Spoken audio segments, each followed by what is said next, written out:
Thank you so much for having me. I'm so glad to have you. And I cannot wait to talk to you because I was so inspired in looking at the work that you do around the psychology of hope. Well, And thanks. yes, and we all need a little bit of hope these days. Don't we ever? Woo! And so I wanted to just start by asking, tell me where you are in your life right now. Whoa, that's a big question for the very first one, Stephanie. I have to tell you. Where am I in my life right now? It's kind of a feeling quite opportunistic, quite hopeful. So we're recording this in November of 2022, and I've made some recently made some pretty big decisions in my business that took me a really long time to make, and so now I feel a whole lot lighter than I did even 2 weeks ago. And I mean, I should know this stuff. I work in this space. I talk about this, but it's made a much bigger impact on my physical body than I had anticipated it making, and it's freed up a whole lot of space in my head, also in my mind, to make a lot of plans for next year and kind of get re-engaged and remotivated into what I want next year to look like. Well, that is so timely because for me, as we are talking about this, and as you listeners are joining me, this will be season 2 when I have taken over the helm of Good Enough for Now on my own. So, making decisions that lead to relief and opportunity, I can definitely relate to. So, tell me a little bit about the decisions you've made, how you were in the feelings and emotions of it before you made that decision, and what kind of helped you bridge to where you ended up. Yeah, you bet. So, the big decision that I made is to stop publishing my podcasts. I have 2 podcasts. I have been publishing them. One of them is called Hope Motivates Action, and I've been publishing it since October of 2019, I think. I don't know. I'm in season 12 of Hope Woo! Motivates Action. My second podcast is called Mental Health for Leaders, and I have been publishing it since like May of 21, call it. I am in season 7 of that show, and I love them. I meet the most fantastic, interesting, inspiring humans that you do know. You get to podcast also, especially on my Hope podcast, which is not a professional podcast. It's not a business driven podcast. It is entirely all about interviewing inspiring people using hope to make transformation in their lives. So imagine the cool people I get to meet. Yeah. And then on the mental health side, it was a really great opportunity to interview leaders and HR professionals who are doing the good work out there to raise collective wellness and, make sure that the employee experience is really centered around the humans that work there. And again, really, really inspiring. But it's a crap ton of work. Oh boy, don't I know it. Don't I know it. And I had help. I have a post-production team. I have a social media content support team, and they are awesome humans. And it was still a ton of work for me. And I just found that I wasn't giving it enough of my energy over and above the minimum required for me to publish. So it's a weekly show. So I publish 2 episodes a week, which means I'm recording at least twice a week, plus guest management and finding cool guests and meeting with them ahead of time and doing all the editing and posting and all that good stuff afterwards. And I wasn't leveraging it to either of them to their full advantage. And I struggled for a really long time about continuing or not continuing, mostly because people loved it. I loved it and people loved it. The listeners, I got such great feedback.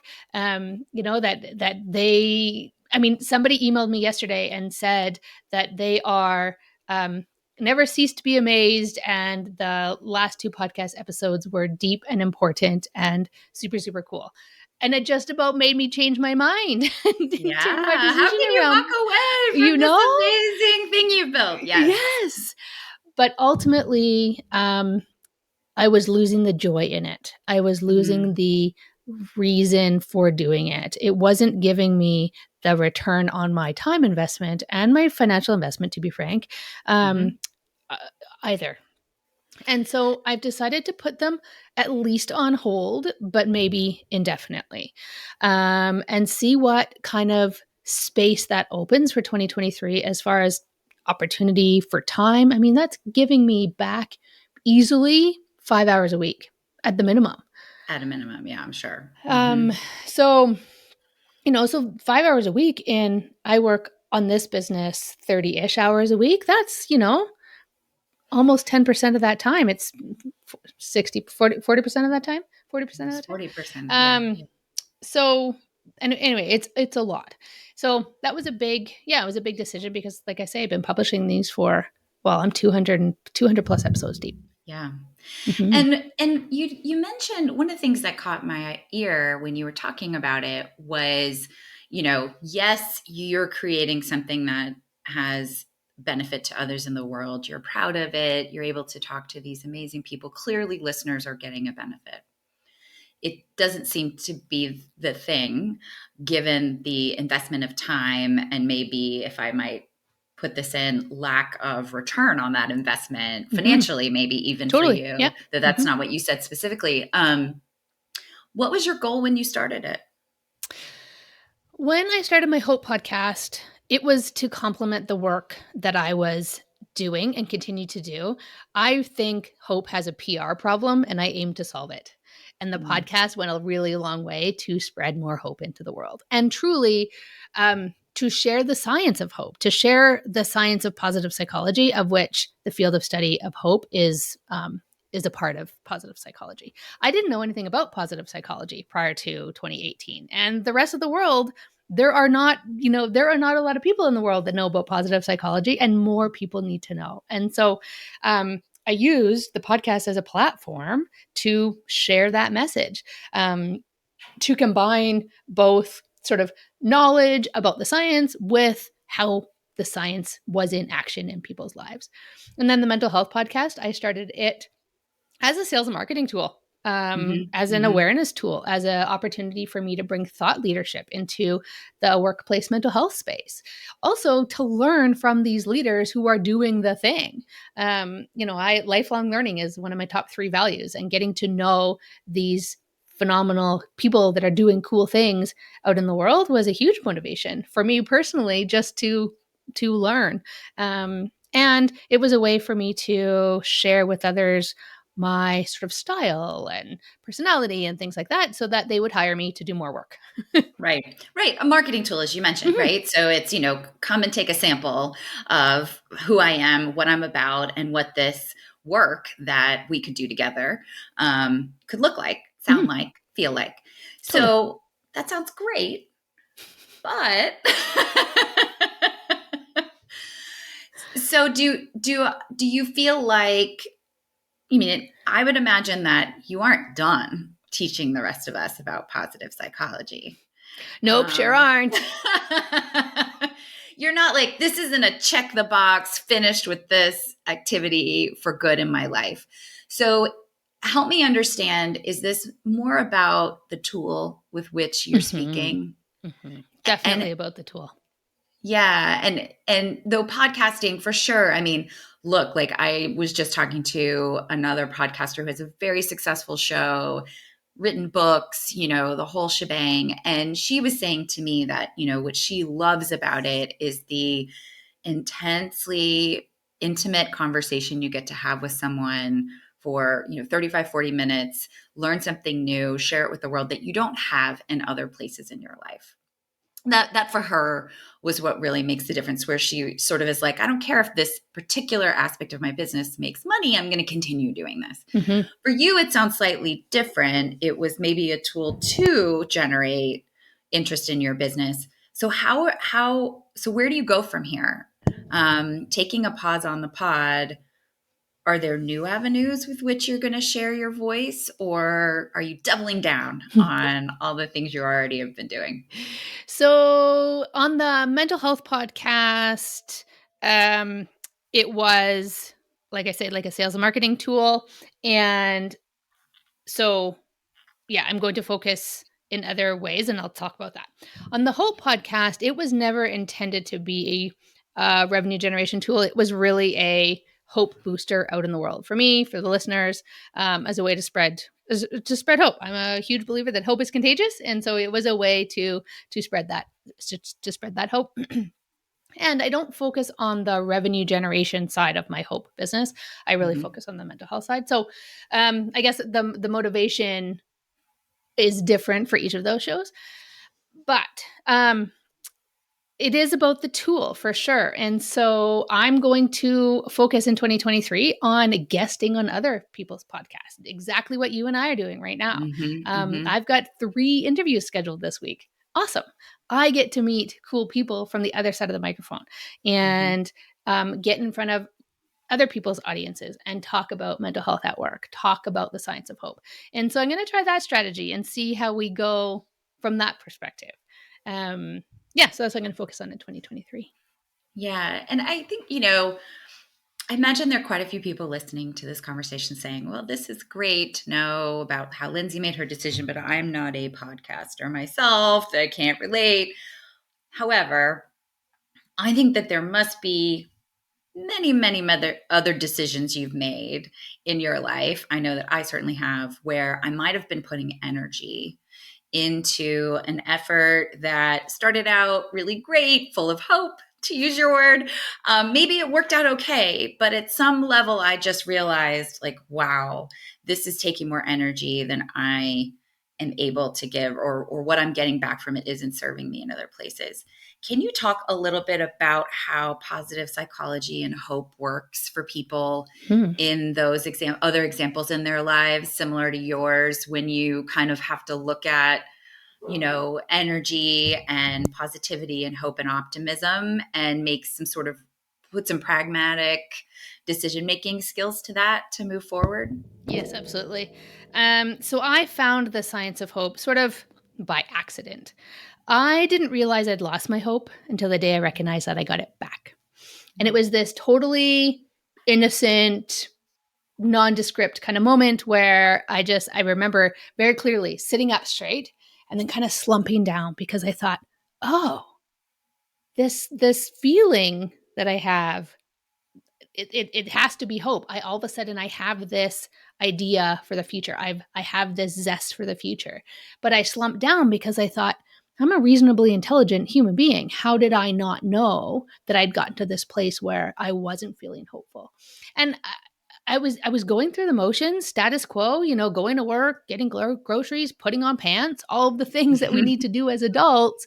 But it was just that it was going through the emotions and going through just kind of status quo.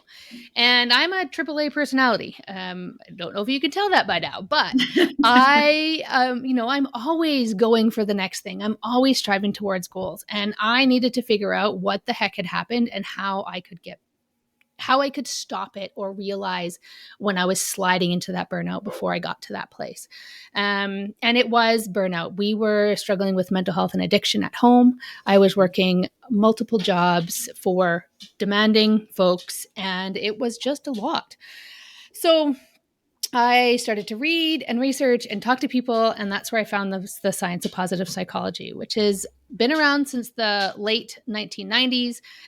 Is kind of the antithesis to traditional psychology. If you think of traditional psychology as the science of decreasing sadness, positive Mhm. psychology is all about increasing flourishing. So instead of going from negative to neutral, we're going from neutral to positive. And within positive psychology, there are virtues and characteristics, of which one of those is the science of hope.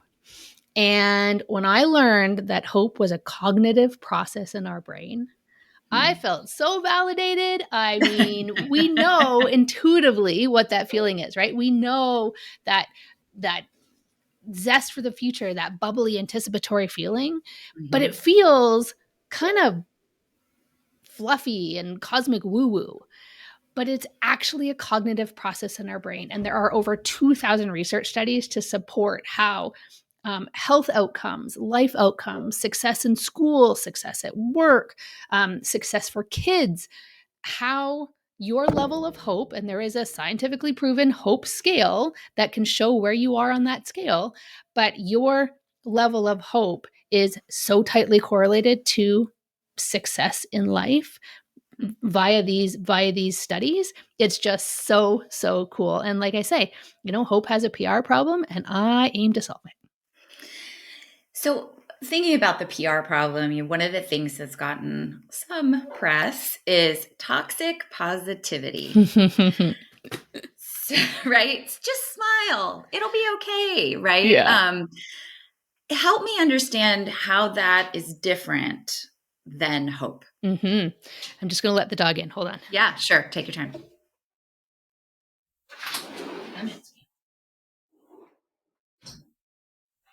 you just do there. I absolutely love this question. I love when people ask me this question because I believe that toxic positivity is more related to optimism than it is to hope. I believe, and keep in mind this is only my definition from my understanding of the research, that hope and optimism are different. The difference being that hope without action is just a wish. So, optimistic people, as an example, don't have that action behind it, don't have that desire to do something to get them to that future better than today. Whereas a hopeful person knows that it's not just going to work out if we smile and wish for it to be. Hopeful people will actually take the steps to get them to the place, to solve the problems, to connect to their intrinsic motivation, to drive them to that future better than today. And so toxic positivity and optimism are highly correlated in that way for me. And I feel like you can absolutely be both an optimistic and a hopeful person, but if you're an optimistic person, you're not always a hopeful one. So then when you think about so it's the action seemingly It's the that action defies the piece. difference. Yeah. Right. Yeah. Right. So my definition of hope is that the future will be better than today by taking action over the things we can control. And the key words in there are future, action, and control. There's a scientist, Dr. Rick Snyder, and he's a hope scientist, and he came up with this formula called hope theory, and it talks about goals, clearly, which we know goals are, plus agency thinking, which is our intrinsic motivation to accomplish that goal, combined with pathways thinking, which is our ability to overcome the obstacles that are absolutely going to get in the way. And so when you have those three things together, that's hope theory, and that is what drives that cognitive process in our brain. So then when you think about it, if you have hope, which is motivating this action to, move toward goals in your life, maybe it's, you mentioned you're a lifelong learner. I could definitely relate to that, right? Like always experiencing something new, learning a new skill. I think about, younger people, their hope, their wishes that they can be acting towards might be, getting into college, getting a good job, meeting someone, to be a partner for life, et cetera, maybe becoming a parent. There's been a lot of conversation around factors for success like resilience, right? Grit, some of those things. So does hope in and of itself help people learn how to be resilient? Is it a conduit to those? What have you learned about, are those behaviors resulting from being a hopeful person? How does that work together? So they are dependent, but not, they're not dependent, like they're interdependent. So you can be a resilient person and a hopeful person. Resilience and grit are both fields of study within positive psychology as well. Mm-hmm. So the science of resilience is all about how you come through hard times, what it feels like on the other side of trauma or adversity, and how you perceive that adversity as you're going through it. So if you perceive that adversity as a trauma, as super stressful and, and negativity, and you tend to ruminate on it. Hmm. That's a different response than if you see it as a challenge and something to grow through and something to survive, so to speak, and, sort of have a more positive outlook towards resilience. Your hope level will be a good predictor of your response through adversity, Okay. but they're not the same thing, if that makes Yep. sense. Yep. Yeah. Similarly, with grit, um, Angela Duckworth will tell you all about grit in her books, and she's a positive psychologist. Um, Resilience and grit are often related as well, but resilience is about, that ability to come through hard things, and grit is kind of the, I don't know, intensity and longevity of your um, focus or drive to do the thing. And Makes sense. it's much more detailed than that, obviously, but that's my understanding of those two terms specifically. And I think about, goal setting and, ways to move forward on goals we have in life. And we'll be airing this show probably in that new year timeframe. So talk to me about resolutions. How does that work? You hear a lot of conversation. Obviously, like the most famous thing people talk about, I'm going to go back to the gym. I'm going to work out. I'm going to lose 10 pounds. There's my New Year's resolution. I'm not going to drink alcohol as much. It's usually health focused, you hear. And then the gyms are really busy. And then everybody just falls off after a month or maybe less.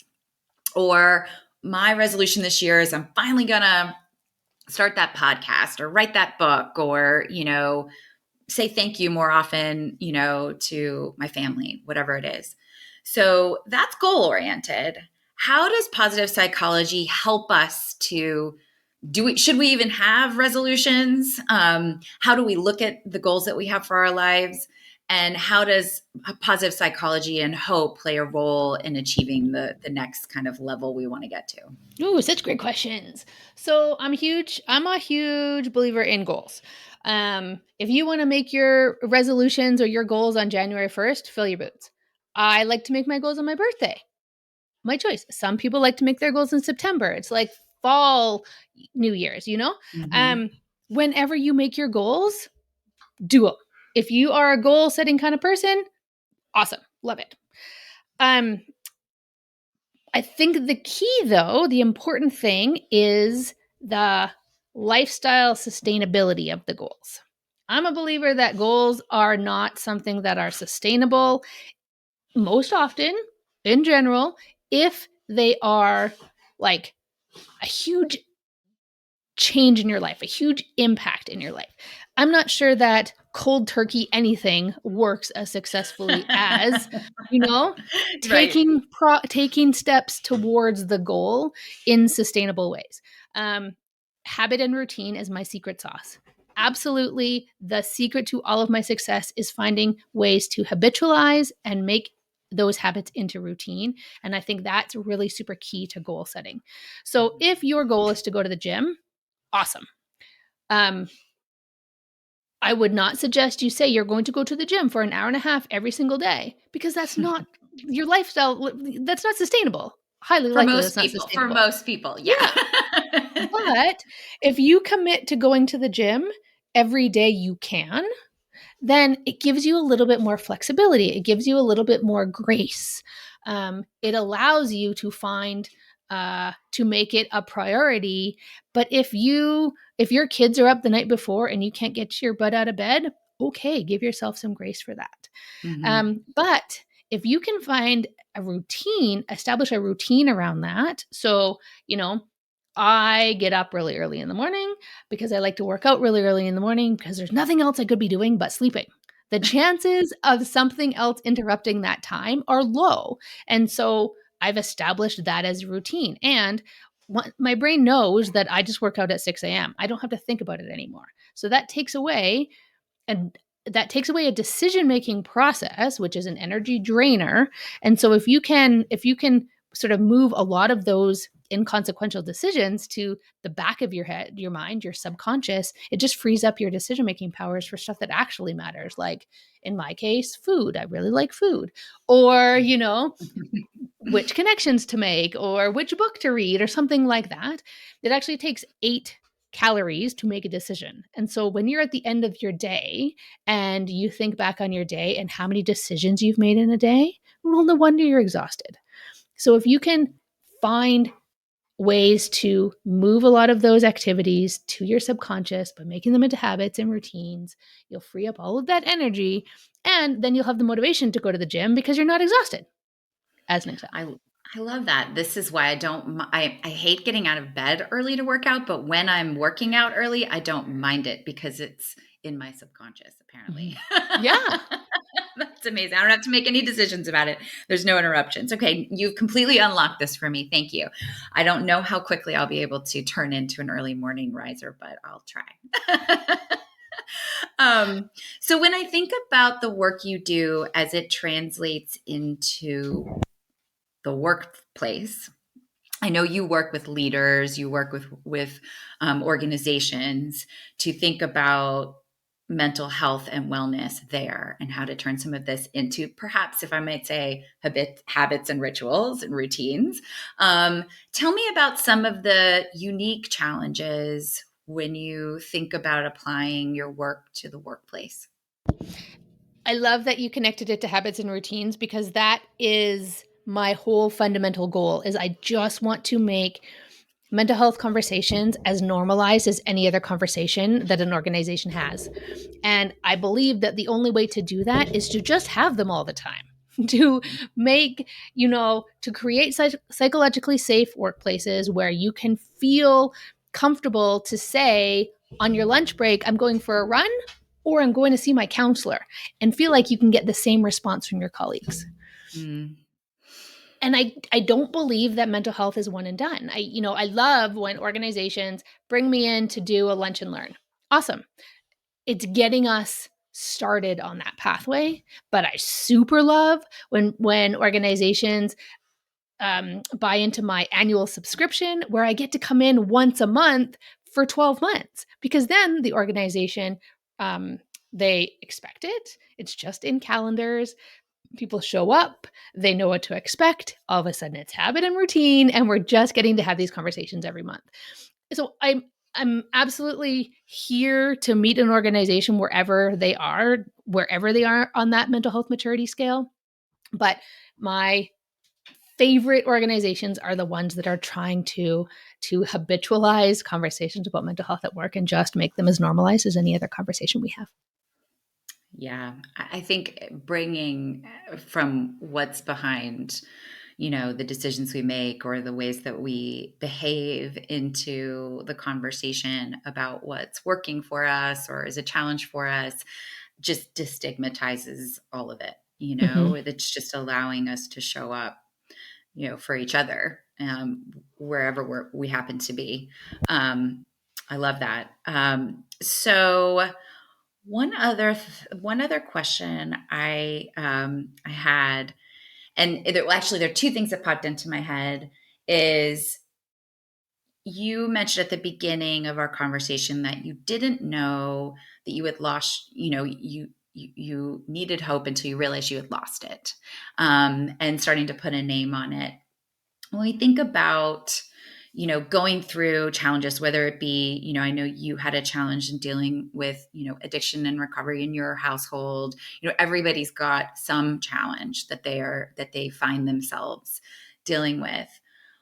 What are some practices that you find that either helps you or your clients to give you space to connect to hope, in those moments? That's a great question. So I think the first key is truly connection. Um, Fears are louder in the dark. And I know for sure the positive impact of talking out loud and sharing those stories out loud with other people had a huge impact on me. It took me over a year to tell anybody what was going on for us at home. But once I did, it was like, what the hell was I waiting for? Because once it's out into the world and you can sense the impact, the positive impact it's having on you to get that stress and energy out of your own body. And then you see the impact that it's having on other people who respond with compassion, who respond with support, who respond with resources and tools and professional, introductions and things like that. And then you start to see other people who are in similar places that you are, or are a little bit behind you in their recovery process. And you can see the hope that you're inspiring in other people. And I remember the day that my husband said to me, you need to tell our story. I'm like, what are you talking about? He was like, just write a book. I'm like, no, okay. He says, but the point was that he says, if you can tell our story, because he's not going to, but if you can tell our story and have it positively impact one family, one community, that will lessen the impact on them, he says all of this will be worth it. And I just I can just see him in my head telling me that story. And it's a huge driver for me on continuing to share my story, continuing to share his story with permission. Because hope is contagious. And if other people can feel a little bit of relief from knowing that they're not alone and that other people are going through the same thing, that connection is huge. I completely agree. Thank you. Thank you for talking about that. I do think there is always that moment when you're going through a difficult time where you think there's just no one else in the world that can possibly relate to what I'm feeling, right? The cold loneliness of whatever journey you're on. And it is 100% true that when you share, I mean, I have experienced this in my life, when you share what's kind of ugly and not great and hard, you are surrounded by people every time. So I'm so glad that you talked about that, because it is 100% true. So here's my last question. When you think of the phrase, it's good enough for now, what does that evoke for you? Patience and grace. My mental health counselor said to me once, when the tolerable becomes intolerable, that's when you'll make a move. And tolerable is okay. And that has stuck with me for years, because sometimes I think, well, I should do this thing, or I deserve better, or whatever the scenario is. And I'm harder on myself than anybody else would ever be on feeling like I'm failing myself or I'm failing other people or whatever. But sometimes there's just other priorities that you're working on, and that's okay. Until that tolerable becomes intolerable, you'll know when to make a move. That is that pivot point, I think. That is that tipping point, to use Malcolm Gladwell's words. It definitely has stuck with me and has been a huge driving force in that self-forgiveness, that permission to just be in those moments when they show up and when I need to feel like it's okay. Thank you for that. I love that. I'm going to think about that one. Tolerable to intolerable. That's a good one. I can see why that stuck with you. So good. So although your podcast won't be continuing for now, we know that people can listen to you there. Where else can people find you, Lindsay? So the best place to find my work, I have 2 websites. So my personal empowerment work, which is all about positive psychology and the science of hope, is called expertinhope.com. So you can find me there for sure. And then my corporate work is paradigmcorporatewellness.com. Great. And I will link all of these in the show notes, and make sure that, if people want to learn more about you and connect with you, it'll be easy to find. Amazing. Thank you very much. I really appreciate that. Thank you so much. All right. I'm going to turn this off and then we can chat for just a sec.